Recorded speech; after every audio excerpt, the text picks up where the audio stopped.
20 years after 9/11, a day when 3 hijacked passenger planes sailed calmly out of clear blue skies and deliberately crashed into the World Trade Center and the Pentagon, monumental symbols of U.S. power. A 4th plane went down in a field in Pennsylvania after passengers fought back.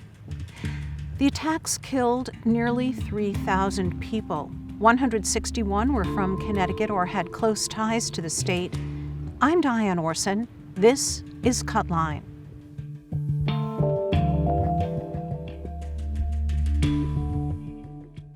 Here's where many people gathered on September 11, 2001. From Sherwood Island State Park and Westport, you could see smoke from the Twin Towers rise above the New York City skyline. Now it's Connecticut's 9/11 Living Memorial, a place to come and remember those who died. 20 years on, let's talk about memorials, memory, and meaning. How has 9/11 shaped our understanding of who we are as Americans today? Coming up, I'll speak with an historian, a veteran of the War of Afghanistan, a Muslim leader, and young people about growing up after September 11th. To begin, a first responder. Mark Hartog is Deputy Director of Westport's Emergency Medical Service. Well, for me, it was a day that started just helping my wife get our 2 kids ready for preschool. I had worked the night before and didn't have the radio or TV on while we were getting everything together. And after we got the kids off to school, I realized I had left a book I was reading back at work, so I called there to ask somebody to, find the book and just hide it away from me. And the first thing that person said when they heard my voice and knowing my background said, "You must be glad you're not in New York City." Let's talk about that for a minute. So you were a first responder in New York City before moving to Connecticut? I was. I worked as a New York City paramedic, EMT initially and then a paramedic for 18 years, plus my 2 years as a volunteer in the city. So you had moved to Connecticut before 9/11? Yes, I was born and raised in New York City. And then after getting married, about a year later, we moved up to Westport in 1990 and had kids. And I continued to work down in the city for another 10 years doing that horrible, horrible commute. I was very involved with training for weapons of mass destruction throughout the EMS system, training first responders, everybody, police, fire, EMS.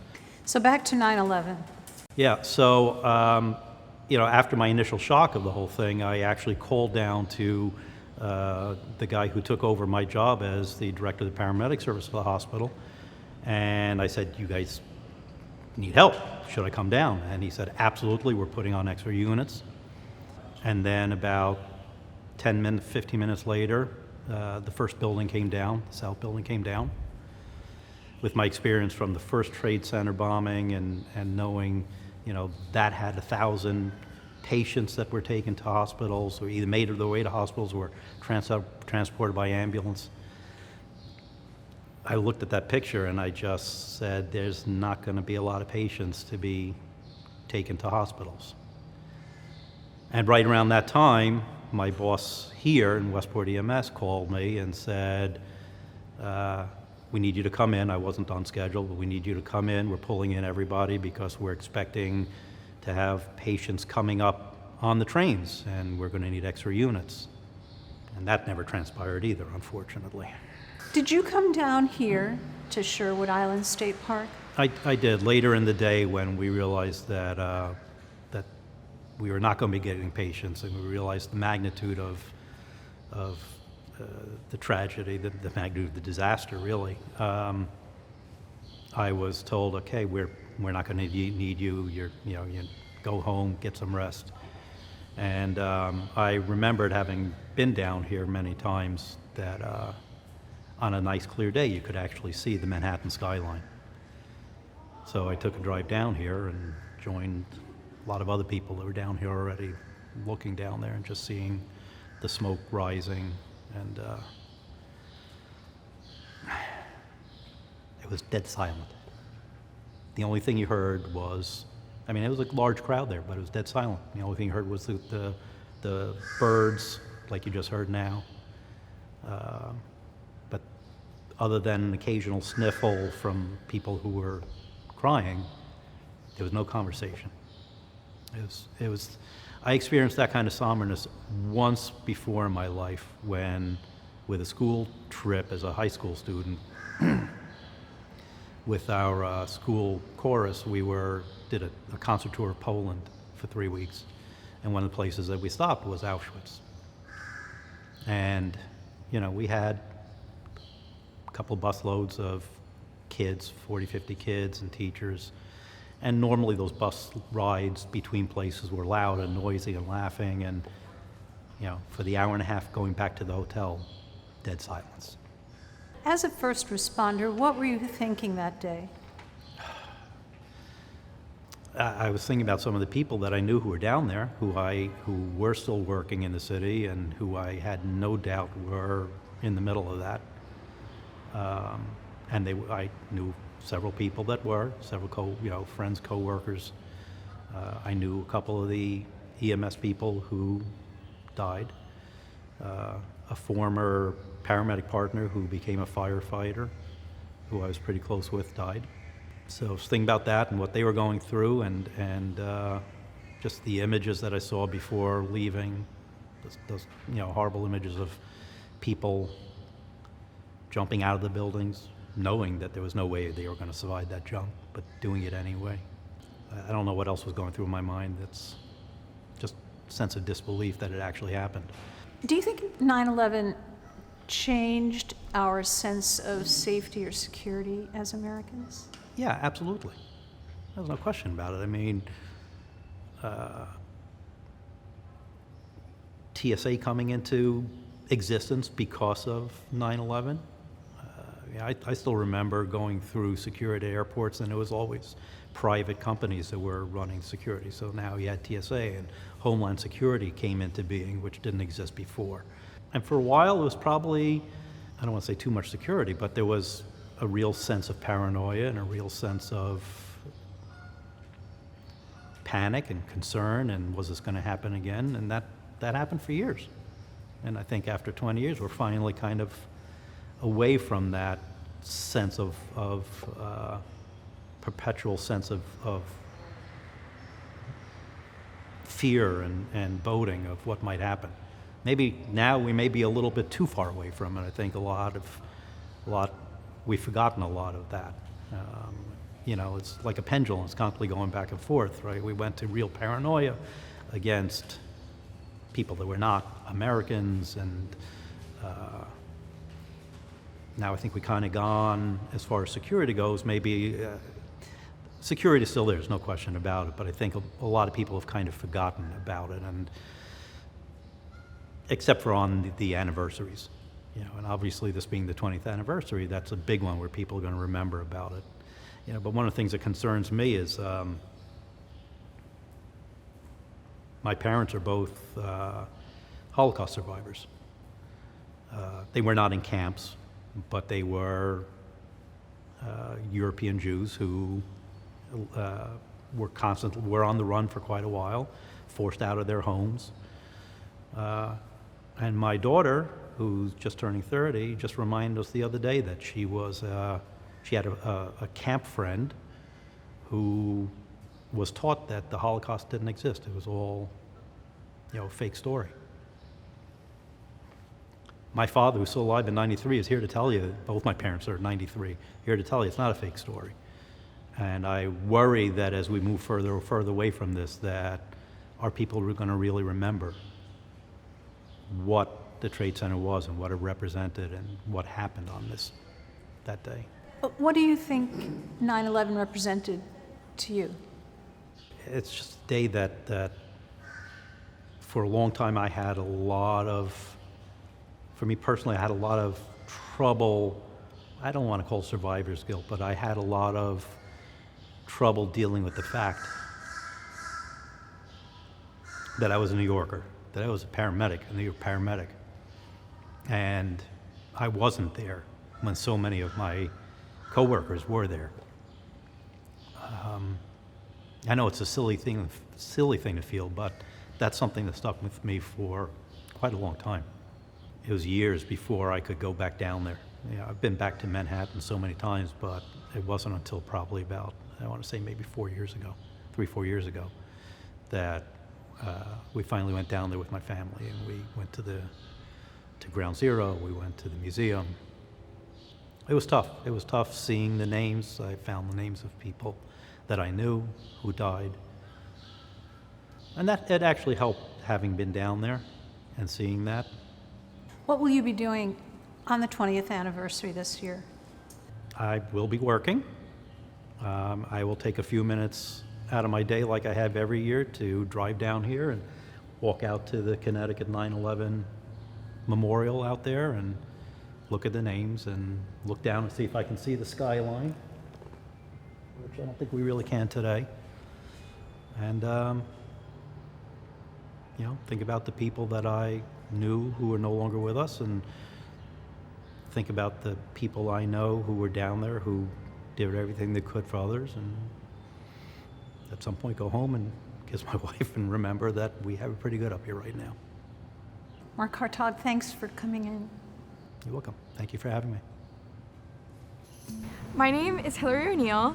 I am 19 years old. I go to Villanova University. I'm going into my 3rd year, and I was born on September 11th, 2001. My parents never tried to hide the fact to me that I was born on such a tragic day. It was never something that, it was always something that they wanted me to understand and kind of grow up knowing that. Obviously, growing up, like every little kid, their birthday is their favorite day of the year. You look forward to it, you have your birthday party.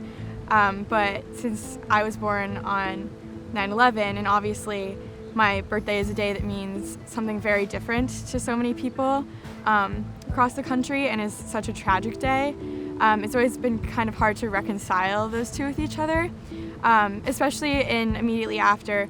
My parents would talk about, like, they didn't want to put balloons on the mailbox on the 1-year anniversary of 9/11. The things that you would do normally for a kid on their birthday, they were kind of more wary about. But kind of as I've grown older, my family and I, or honestly since I was born, my family and I have adopted the mindset that, like, me being born on that day is a sign of hope and something positive that came out of something otherwise so tragic. And so that's kind of what we latch onto, the aspect of hope that's part of it. And that's kind of sort of like the spirit that we try to carry through on my birthday every year. Memorials, memory, and meaning. My next guest has written beautifully about all three. He's an historian and an advisor to the 9/11 Memorial at Ground Zero. His book, Frederick Douglass, Prophet of Freedom, won a 2019 Pulitzer. David Blight has long stressed the need to understand 9/11's role in American history and its impact on our American story. He's also written on memorials. David Blight is the Sterling Professor of American History at Yale University. David Blight, welcome to Cutline. Thank you, Diane. It's great to be here in this setting. And we're here at the 9/11 Living Memorial in Connecticut. You were an advisor to the 9/11 Memorial at Ground Zero. What's behind this human impulse to create memorials? Well, it is probably as old an instinct as we have. It may be hardwired into us, perhaps even as much as storytelling. The urge to memorialize, the urge to leave markers about ourselves, our people, our tribe, our country, is as old as ancient times. When the Israelites were wandering out of Egypt and then into Babylonia, Moses told them to lay memory stones, which is the way it's translated, along the way to mark their path, to know where they had been. We can find all kinds of other ancient examples of this. Neuroscientists have told us, I think convincingly, that we are, as humans, wired for story, that we can't really function without a story to live within. And one of the first things we do with a child is tell stories. Memorialization may be second only to storytelling in terms of something virtually instinctive. I'm not a neuroscientist, so I can't vouch for that, but I do think the urge to memorialize is deeply human, especially events that are traumatic, that are violent, and that are transforming. Well, let's talk about 9/11 and the story Americans had told themselves of their history and how that may have been changed after 9/11. 9/11 is a classic example of what many of us call the shock of events. It's a shocking event. It came out of nowhere. We didn't even know the name of the enemy. It was done with our own technology, airplanes, on our own soil, as the phrase goes. And immediately people searched for analogies. Was this like Pearl Harbor, attack on our own soil?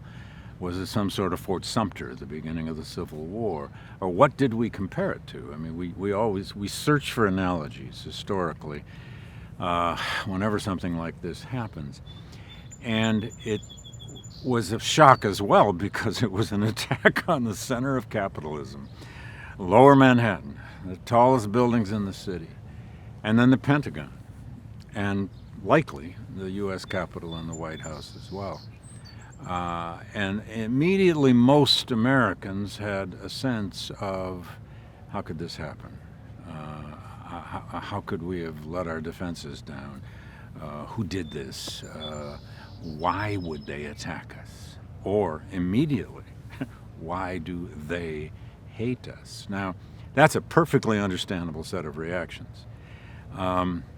With a little time and a little analysis, of course, context and recent history and longer-term history shows us that, which we do not think about in the immediate moment, of course, but a little bit of context and a little bit of history shows us that attacks like this on civilians is nothing new.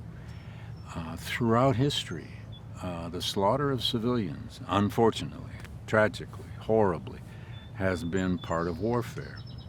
It has been part of what societies will do to each other, especially when they have rendered the people they're doing it to a mortal enemy.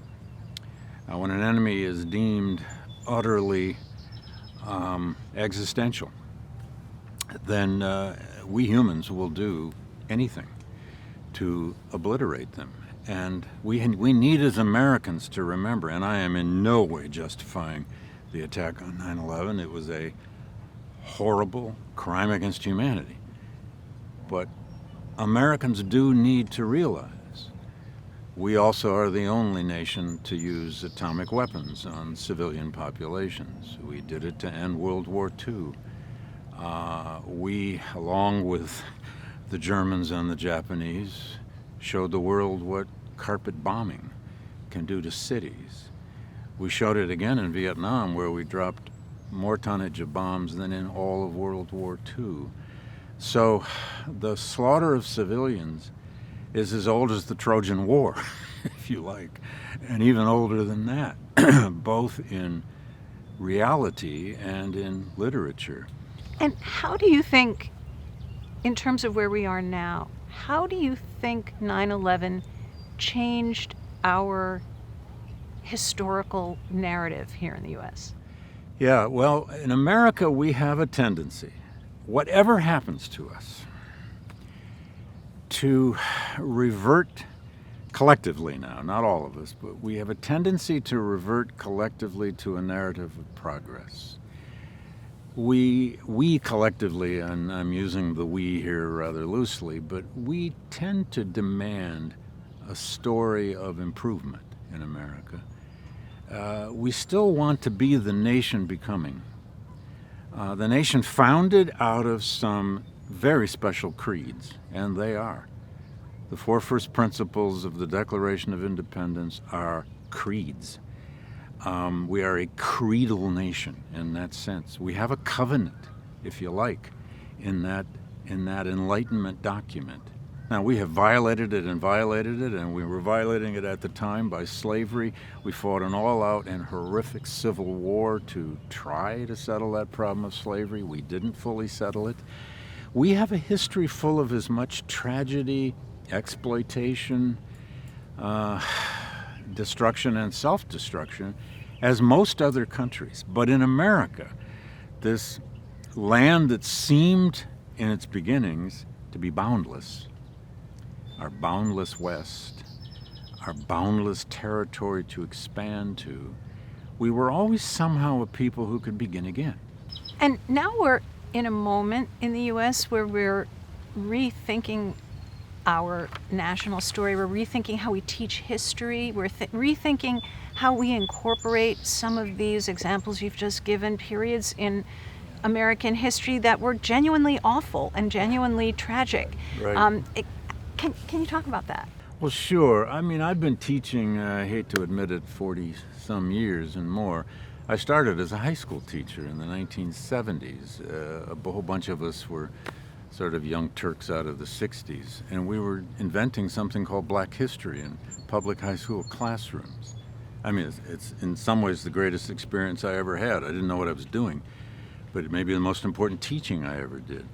That's how old this process is about teaching the Black experience, for example, which is so controversial suddenly again.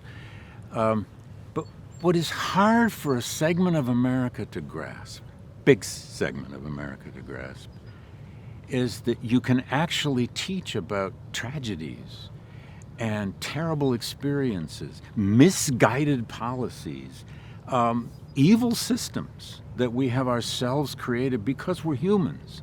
We're human beings. You can teach about those in ways that only reinforce, if you do it well, if you know, as they say in schools now, if you know the content and you have good teachers to present, you can teach about those terrible elements of the past without ruining a child's or a teenager's vision of their country. So let me ask you, as we wrap up, what kinds of questions should we as Americans be asking about 9/11 in 2021? Well, I think what we should be asking about 9/11 in 2021 are what are its legacies now? What have they been for these 20 years? How shall we teach the new generations now who have no memory of it? It is the history beyond memory, and there's a very real difference between history and memory. What is that difference? Yeah, history tends to be what historians do. It's a reasoned reconstruction of the past based on rules of evidence. It doesn't mean it's a science per se. Memory, though, comes from the community. It comes from family.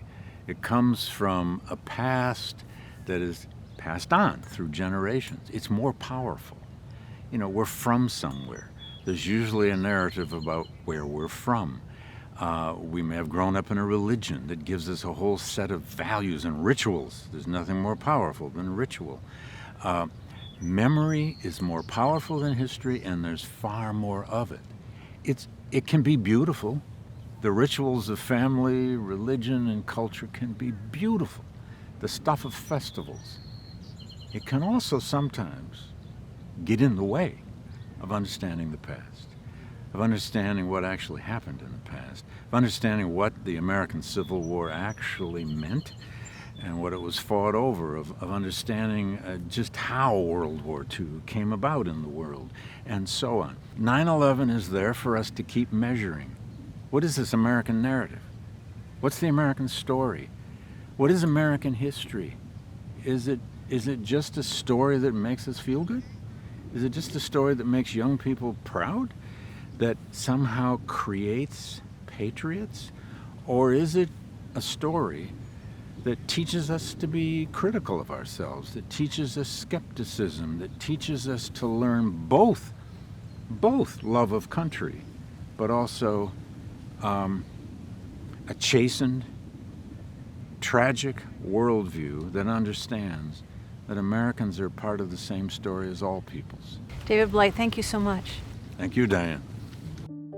My name is Nicholas Marini. I am 24 years old, a senior at UConn Stanford, and I am the president of the College Republicans at UConn Stanford. I think 9/11 has affected my generation specifically, is that we grew up knowing that America is in a bubble, knowing that that the United States isn't separate from the world, that the United States is within the world, contained within it, and we're not immune to the things. You hear a lot about what happens in other countries, about people passing away and all these tragedies, but I think my generation fully understood that we aren't immune to that, and that America is in a bubble, and that we make a conscious decision to stay in it. As we remember those who died on September 11th, 2001, let's turn now to the military and security response that followed. After learning that the international terrorist group Al-Qaeda planned and directed the attacks from Afghanistan, U.S.-led forces invaded that country a few weeks later. By 2003, the focus shifted to the global war on terror, and U.S.-led forces invaded Iraq. The cost of these wars has been astronomically high in casualties, lives upended, trillions of dollars. By 2011, the U.S. officially left Iraq but remains involved to this day. And now, in 2021, after 2 decades of conflict, U.S. troops have left Afghanistan, and America's longest war is ending as it began. The Taliban rule Afghanistan. My next guest is a Connecticut veteran. Alyssa Kelleher spent just over 2 years deployed in Afghanistan. She's now the director of the University of Connecticut's Office of Veterans Affairs and Military Programs. Our conversation took place before the fall of Afghanistan. Alyssa Kelleher, welcome to Cutline. Thank you. What inspired you to join the military, and was 9/11 a part of that? So I actually joined prior to 9/11, so 9/11 was not a consideration. I joined initially right after I graduated high school, and I was in my first year of college at UConn. I think that it was one of those things where I was looking for, I had always played team sports, and I missed that team camaraderie, and I was looking for something to challenge myself. And the National Guard kind of came into my view, and it seemed like a good fit. And 9/11 actually happened while I was at basic training. So I was at Fort Leonard Wood, Missouri, and it's kind of a strange version of 9/11 for me, because I never got to see any of the news stories, any of the, anything that anyone else was watching live. I never saw any of that. They just came on the loudspeaker in the barracks one night and said, hey, this happened, and we thought it was fake at first, like part of the training. And then over the next few days, realized that it was real. And how did that affect your training? It definitely became a lot more focused, and you realized that, you were there for more of a reason than you were there before. The rumor mill was rampant, of course. All of the brand new privates were saying, oh, everyone's going to leave here and deploy immediately. So none of that was true, of course, knowing what I know now. But. And how long after 9/11 were you deployed to Afghanistan? So my first deployment, I actually finished college and commissioned as an officer, and then went into the regular Army. And I deployed my first time from the regular Army, so that was in 2006. Can you talk about your responsibilities when you were in Afghanistan? Sure. So the first time that I was deployed, I was a platoon leader. And that meant that I had about 50 soldiers that were working for me, and I was a logistics officer.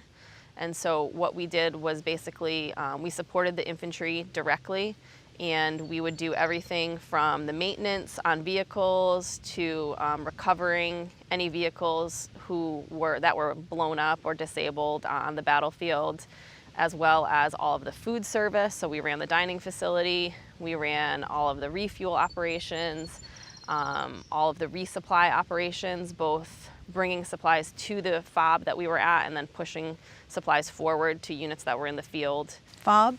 Yeah, so that was the forward operating base. And so we first were at FOB Ghazni, and then we moved partway through to FOB Meter Lam. When you think about your time in Afghanistan, what jumps to mind? I think in general that I always kind of classify it as the absolute best and absolute worst time of my life. It was the best because I got to do things that I never thought I would ever be doing. Such as? Such as, I mean, doing like multiple convoys in a combat zone every day, such as getting to, lead soldiers in those challenging combat situations. If you would have asked me when I was 16, 17 years old if I would be doing that in like 5 years from then, no way. I would have never expected that. And, building lifelong friendships with the people that you're there with and that you serve with, which to me is also one of the best things about the military is the people, and then, maintaining those relationships over time and watching them grow and, personally, professionally, all of that. And then obviously the worst too, for reasons I'm sure you can imagine. It's, you're away from family and friends, you're in a place that's not comfortable, and, you're experiencing stressful things and seeing people you care about get hurt or killed, and that's never a positive, so. Could you talk for a minute about the experience of being a female leader in the military and also a female leader in Afghanistan? Sure. So in the military overall, I mean, this is, I think, consistent throughout anyone that I've spoken to about this, is that I've been really blessed to have a very positive experience in the military. I know that's not the case for everybody, but for me, it has been 100% a positive experience. And something I really appreciate about the military is that I think that it's all about your competence and you showing that you want to be a part of the team and you caring about your soldiers and other people, and that all of the kind of demographic things don't really matter as much as long as you have that competence and your dedication to your team. So I think that early on, I did feel a need to prove myself, but kind of after working through that and getting some experience under my belt, I don't think being a female in general in the military was like any different than any other leader. I mean, there's definitely some stories from Afghanistan that are directly related to being a female, positive and negative. Could you share one? Sure. A short one of the negative ones, was that whenever we would be out on a convoy, I would have to, a lot of times, have my platoon sergeant, who was a man, interact with the locals through our interpreter, because even though my interpreter was a male Afghan interpreter, a lot of times the locals would not want to speak to me, even though I was the one trying to say, like, hey, ask questions or get information from them. It wasn't working because they didn't see me as someone who could possibly have, any kind of authority in that group.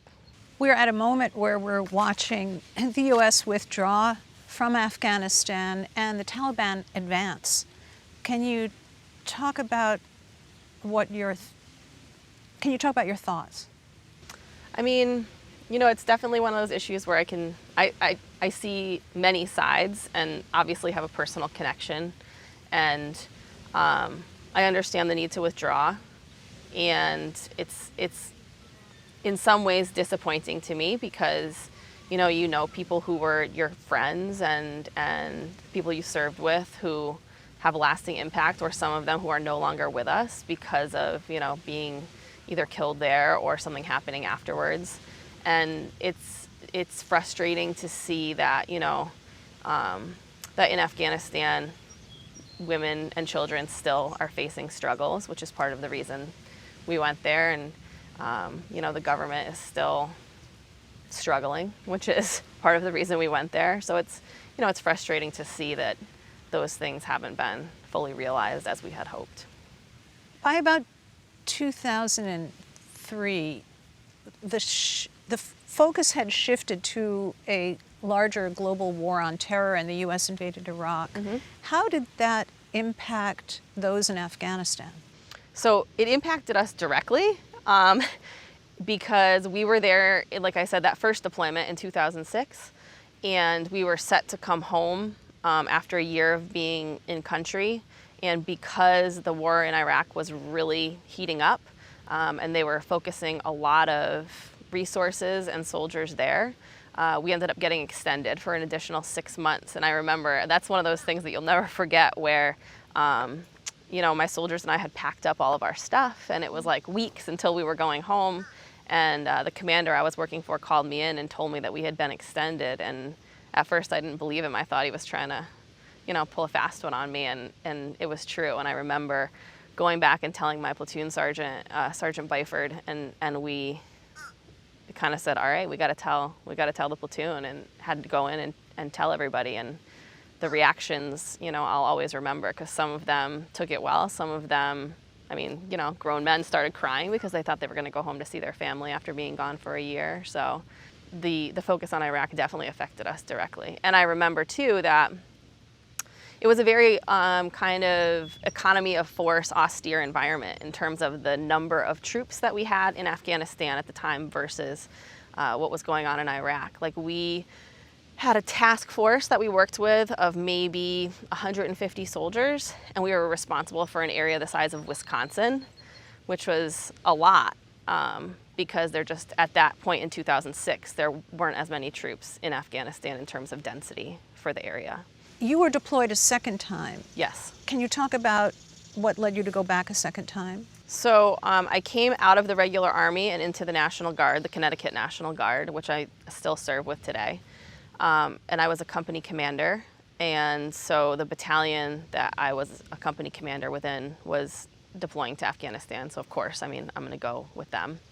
So it was a very similar mission for me, but just on a larger scale. So instead of 50 soldiers, it was like 125 soldiers across 5 different bases, providing the same kinds of logistics support.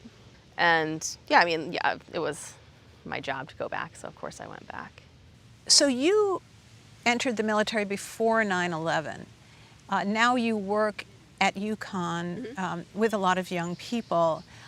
What do you see as the reasons people are enlisting now in the military? Can you talk about what's inspiring people now to join? I think there's a wide range of reasons people are still joining. I think a lot of them still are patriotic, probably not related directly to 9/11, because as you mentioned, a lot of them have been born, you know, either just prior to or since 9/11 at this point, but it's still a sense of wanting to serve their country. Of course, some people are, you know, there's excellent benefits as well, so some people are joining for that reason. Some people join during the challenging job market, so I think there's a wide range of reasons why people are still joining the military. So as we approach the 20th anniversary of 9/11, how do you think that experience has affected those in the military and the way they understand what they do, if it's affected them, and how it has affected how we see ourselves as Americans? So I think that it's good that you asked the question that way, because I think there is, for a lot of people, kind of a distinct difference, right? Because you'll have those who have served in the military or have some kind of connection, family member, friend, etc. I can think of the people that I know who are close to me. Of course, they were affected. But there's a lot of people who, at this point, I think it's kind of a distant memory, which is somewhat unfortunate, because, you know, I think that somebody said that they would never want another 9/11, but they would love another 9/12 because of the unity and the patriotism and all of those things that our country did to pull together, that we could definitely use even right now with the challenges that we're facing, you know, with the pandemic and everything else going on, you know, all of the other challenges we're facing in our country right now. I think that sense of unity, togetherness, common goals would be really helpful. Well, as we wrap up, I know you're a mom of a 3-year-old. What do you hope she understands about 9/11? That's a hard question. I hope she understands that, you know, it was a day that America was attacked and that, you know, we responded. I hope that she understands that, you know, both me and her dad, who also serves in the military, you know, have been committed to the military before that and since then. And, you know, I hope that she's proud of the place that she lives and, you know, sees that as part of her personal history, but also part of American history. Melissa Kelleher, thanks for coming in. Thank you. So my name is Chatwan Mongkol. I am 20 years old and I'm a senior at Quinnipiac University and I'm also an intern at Connecticut Public. So I grew up in Thailand, in Bangkok, Thailand. I was there for my whole life and I just came here for high school when I was 17, so it was like 3 years ago. Growing up in Thailand, I didn't know about 9/11 much, but I heard of the event. But then I learned about it through watching a movie. It was called United 73 or 93, I think. Every time I see movies that took place in like 2001 or after that, they always mention 9/11, and I see that people in the movie, even in the movies, like were affected by the event. So I'm studying journalism, so I want to be like an international reporter.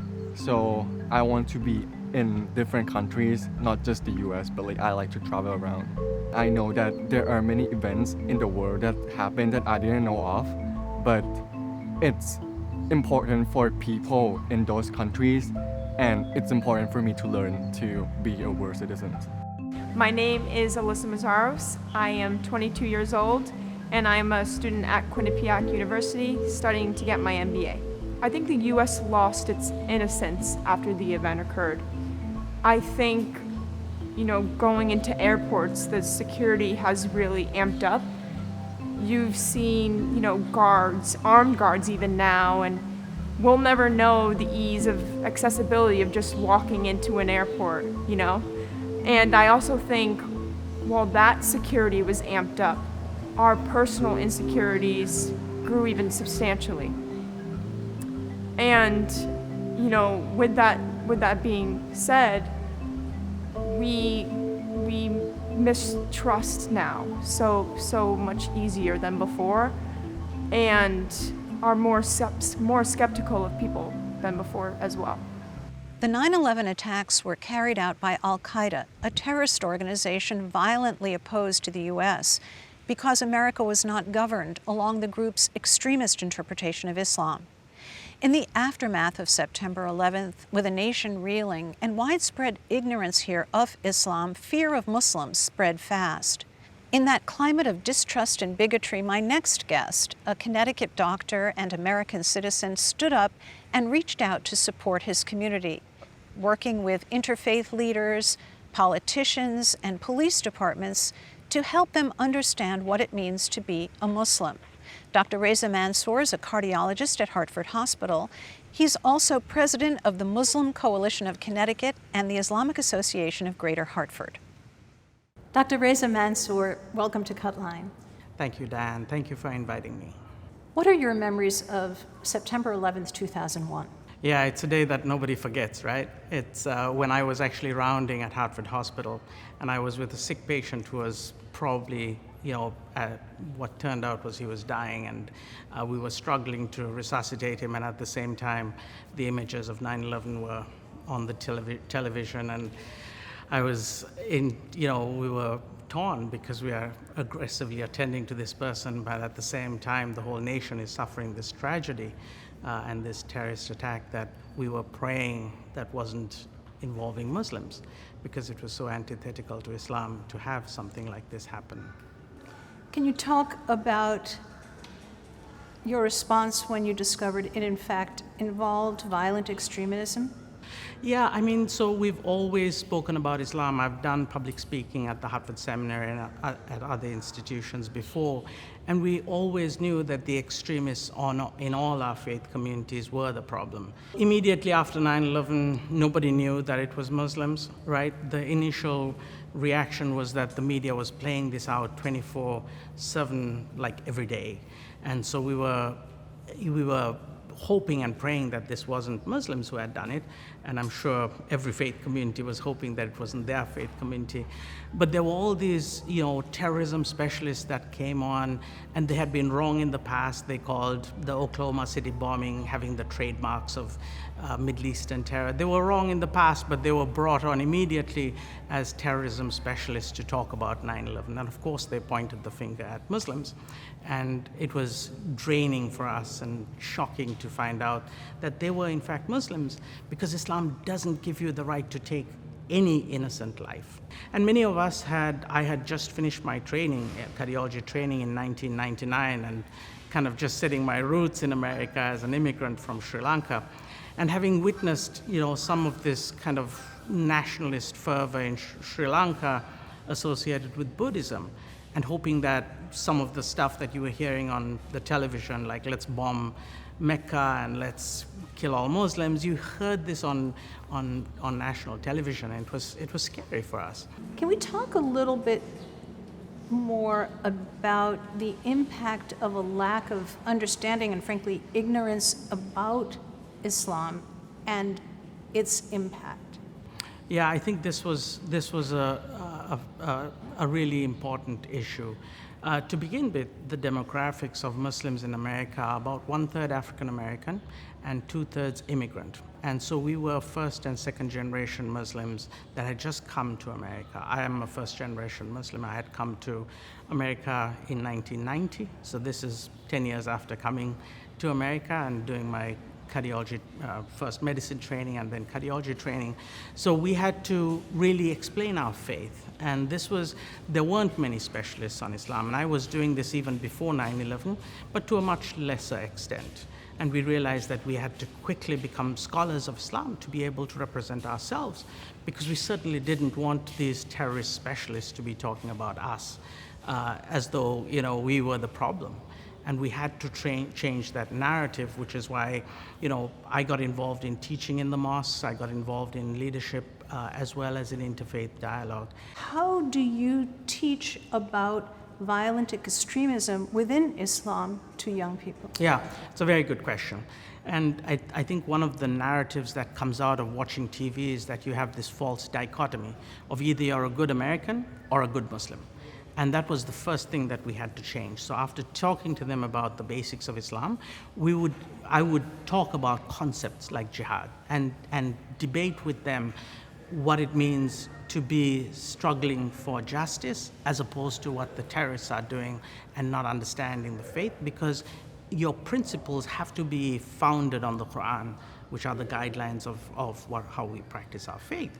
So you had to differentiate between what Islam allowed and what the terrorists were doing. So jihad is a concept that's very important, but what the terrorists were doing was completely bastardizing what the term meant. So they were using the term jihad, but they were doing something completely opposite to what jihad was. And we had this debate and we had this discussion because the students that I teach are high school students, so they are very, very much want to understand these concepts. And we had debates between, we divided the class into two, for example, and we would have a debate between Islamic values and cultural values, because there's a difference between that. Islam insists that you educate everybody. Well, if you look at Afghanistan, the women aren't allowed to be educated for cultural reasons. And so we wanted to clarify that difference. Islam, one of the principles of Sharia, which are the guidelines of how Muslims follow the faith, one of the central principles out of 6 is education for all.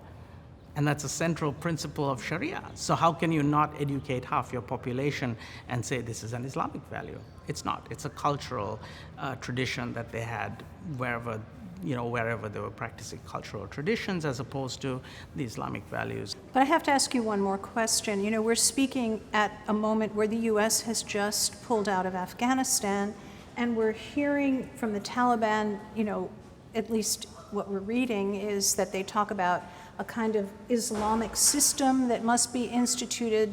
We hear about Islamic extremism beginning to proliferate across Africa. How do you teach that? How do you talk about that? What's your response to that? Well, so we need to go back to the basics of Islam, right? When we heard politicians say no Sharia in America, I wanted my youth to understand, okay, do they know what Sharia means? And just contrast the US Constitution with Sharia. So there are 6 principles of Sharia: the protection of life, right? Your life, the protection of your family, the protection of your property, your wealth, the right to an education, freedom of religion, and the right to individual dignity. Those are the 6 principles of Sharia. And if you look at the Constitution and the Bill of Rights, it covers most of those. So Muslims aren't asking for Sharia to be instituted in America. The people who are doing that don't understand the concept of Sharia, nor do they understand the US Constitution. So they are saying something out of ignorance. And we would love to see Sharia being practiced by Muslims if it is the true Sharia. But if it is vigilante stoning to death of women in the streets of Afghanistan, we don't want that. That's not Islam. That's something completely different. It's like you see a lynching of an African American and say, we don't want American law. You know, it's just vigilante law, and we have to be able to differentiate the two. So, how do you remember 9/11 and its legacy? I think with everything that happens, Diane, it has to be viewed as a challenge. Either you can cow down and say, you know what, I'm going to hide my head in the sand, or you can take it as a challenge to educate and make America a better place. Islam encourages us to do exactly that, to make this nation that you live in a better place. You serve humanity, you make the changes that are needed to make this nation better. And so that's what Muslims and the Muslim leadership wants to do, is to very much use it as a challenge to educate others about Islam, to build the coalitions, to really, when I think of America, I always think of this place where, you know, there's that vibrancy of different faith communities, and we should take advantage of that. And diversity really is our strength if we can use it in the right way.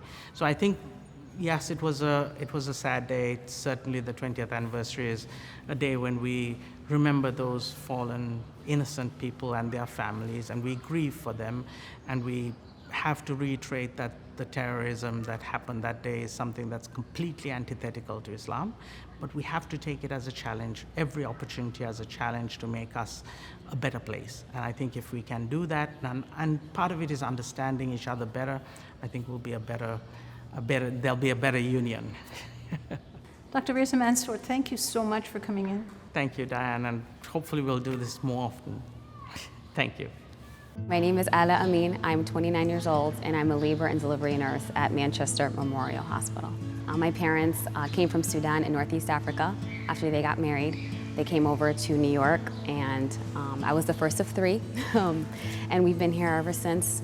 So when 9/11 happened, I was in the 4th grade. I was 9 years old, and I just remember feeling this all of a sudden sense of urgency, the sense of fear. So I am Muslim, and my parents decided to enroll me into Sunday school from a very young age up until college. And during the time, it was the Sunday school, the Muslim community, it was the going to mosque on a weekly basis that made me feel secure, and made me kind of forget about what the rest of the world was saying about Muslims everywhere. And then when I graduated college, I started to feel like, okay, like you're an adult in this world. You know, what do you do with this? I started taking steps towards becoming more comfortable with who I am. So I started to cover my hair at that point. After it was in 2015 is when I started to cover my hair. So at work, people will sometimes ask me, whether it's patients, whether it's some of my coworkers or anyone that I come across, and they may say, oh, so can I just ask you a question? Are you Muslim? And then when they start to ask those questions, that's when I know that there's a spark. You know, there's something inside of them that they just want to know. They're curious. And who am I to say, oh, they already know what they know, or they already think what they think because of what the media has told them or what other people have shared with them about what they view about Muslims. So what better than to ask someone who is in the faith, who grew up in it, and who will proudly speak about it to what I know, you know, and to have those engaging conversations, just to create that little spark, like, hey, I made a connection with a Muslim today, and it was great, and I love what I learned, and, you know, this is just a reminder to all of us to just continue to learn about everyone, each other, whether it's different cultures, faiths, backgrounds, whatever it is, and really give each other that grace. You know, we're all the same, we're all here together, just living and coexisting. This is all of our earth together, so we just have to live and learn, so, yeah. 20 years after 9/11, we continue to live and learn. Thanks for joining us for this hour, reflecting on an event that's impossible to fully understand. Still, we hope that in the effort, we move closer to a more just and humane world. Let's wrap up with words written and spoken by historian David Blight. This is an excerpt from his essay called Will It Rise? September 11th in American Memory. The truth is that we cannot know the full or even partial meaning of an event like September 11 in a few years. a decade, or perhaps even a generation. Any contemplation of 9/11 begins with its sense of loss. Then the trouble begins, as we try to think in historical time. Mass death is, of course, not new to Americans, nor are ruins. As at Gettysburg, so also at Ground Zero, a century and a half later. People have felt a terrible stillness in viewing the ruins slowly transformed into a beautiful memorial, and they have had to face similarly unimaginable, fearful facts. As the journalist John Trowbridge looked into the long rows of trenches still open and freshly dug for all the dead at Gettysburg 2 years after the battle, he saw the ends of coffins protruding, he wrote, and pondered warily the awful uncertainty of the nation's rebirth. Will it rise, he asked, without knowing an answer. How many Americans or tourists from abroad have stood over the ruins of Ground Zero, imagined the site as a graveyard, and pondered the uncertain character of the nation and the world emerging from 9/11? Will it rise? What has risen? Memorials are always about the past, but they are almost always also about the present in which they are erected. The story of 9/11 is very old, as it also seems so very new.